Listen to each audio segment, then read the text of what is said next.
kasi maliwanag. Nakaharap tayo sa araw. Ang daming mga wild geese ngayon dito, oh. Yan. Wala yung mga nagtatrabaho dito ngayon. Parang bakasyon ata nila. Yan yung mga wild geese na yan. 2, 4, 6, 8, 10, 12 ang mga yan. Nandito yung mga iba. Ayan.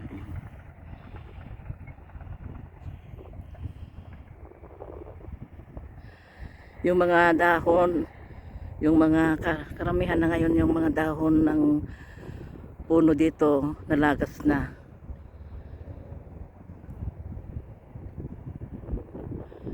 Ito yung ano, mga wild geese. Marami ang wild geese dito.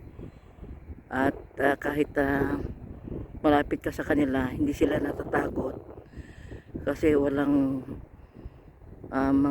maghahunting dito, hindi sila masasaktan kasi bawal dito. Hindi kagaya sa Pinas na hinahunting ang mga papa, yung mga wild geese. Ang dami nila, oh. Ayan.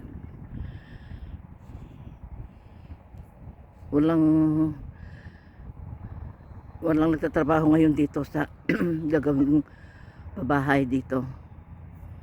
Pero may naririnig akong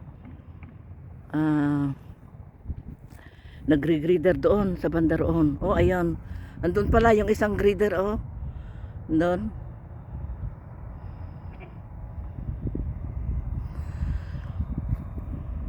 Malamig na. Dumaan kami saglit dito. Pupunta kami sa Costco.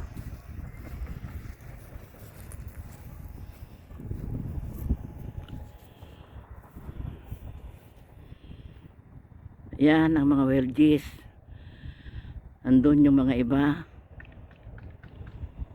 Ayan, marami sila. Marami dito ang wild geese. Kasi bawal mag-hunting dito.